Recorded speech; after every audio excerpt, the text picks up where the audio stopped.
I'm here with Joel Wayne, who pastors a church right outside of Grand Rapids. Joel, thanks for being with us. Yeah, thanks for having me. Talking about Lifeway Research, what we're finding out, pastor well-being, struggles of pastors.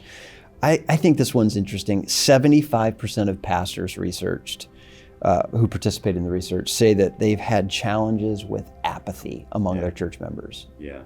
Can you talk about that? I would say, just in working with a lot of churches in Michigan, where we are, way up north, there's so many pastors, though, at this moment consumed with trying to keep people that they have forgotten to help people grow. Keeping and growing is a very, very big difference. And I know for us, and it is unique according to where you're from, regionally, everything else, but for us, a lot of it is activating the men. You know, I can have a couple hundred men sign up for a class, high expectations, every week for 3 months straight. You're expected to be there. This is what you're expected to do with your family. You're going to do this, and I think, man, as we have moved forward as a ministry, one of the things I've encountered is making sure that we're challenging people to grow, not just making sure we keep them. So that's what we're trying to push on, and I would encourage pastors to do the same thing. Talk a little bit more about what it means to activate men.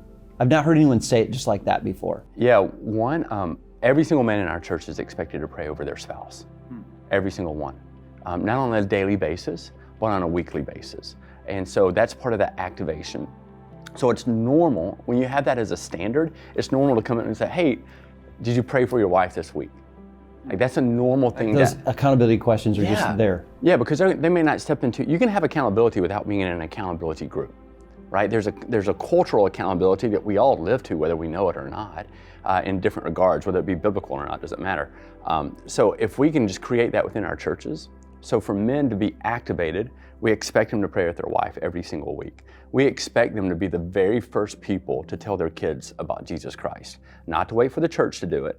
There's a problem if that's what they're doing. So we're activating them that. We expect people to share their faith on a weekly basis. Hey, when's the last time you shared your faith? It's a normal thing to hear. So we're creating a different norm, creating a different standard just by being in community that we think is biblical. And it's activating the men. And when you activate the men, we've all seen the studies, right? If the men are activated, the families and the kids typically come. And so it's been incredible to see. So I'm assuming there's a guy out there watching this video, his church seems to be just kind of meh about the church. Your first piece of advice would be try to get the men in your church engaged. Yeah. Do something for them, and then they'll lead their families more effectively. Yeah, I mean, can I go a little broader scale even? Please. So I look at it as a church, not just for even the individual. So as I keep the leaders, if I meet with all my elders, all my staff, we're all moving in the exact same direction. We all speak the same language. It's a requirement, right? In terms of our vision, what our call is. We have a very clear strategy on how to implement that. I think when men see a collective of other men and other people moving forward and the significance of it, there's a magnetism to it. I think that's what happened with the disciples. I mean, and they're speaking a different language than the people around them, right? And they're living a different life than the people around them are living, but they see it and it's an attractive thing. They're like, wait a second, they're doing something that makes me feel uncomfortable. At the same time, it's drawing them in and they're wanting to know more about it. I don't think it's any different in the church today.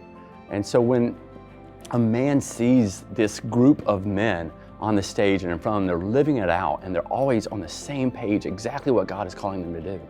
People, they want to, even if they're not fully willing to enter, they want to put their head around the corner and see what's going on.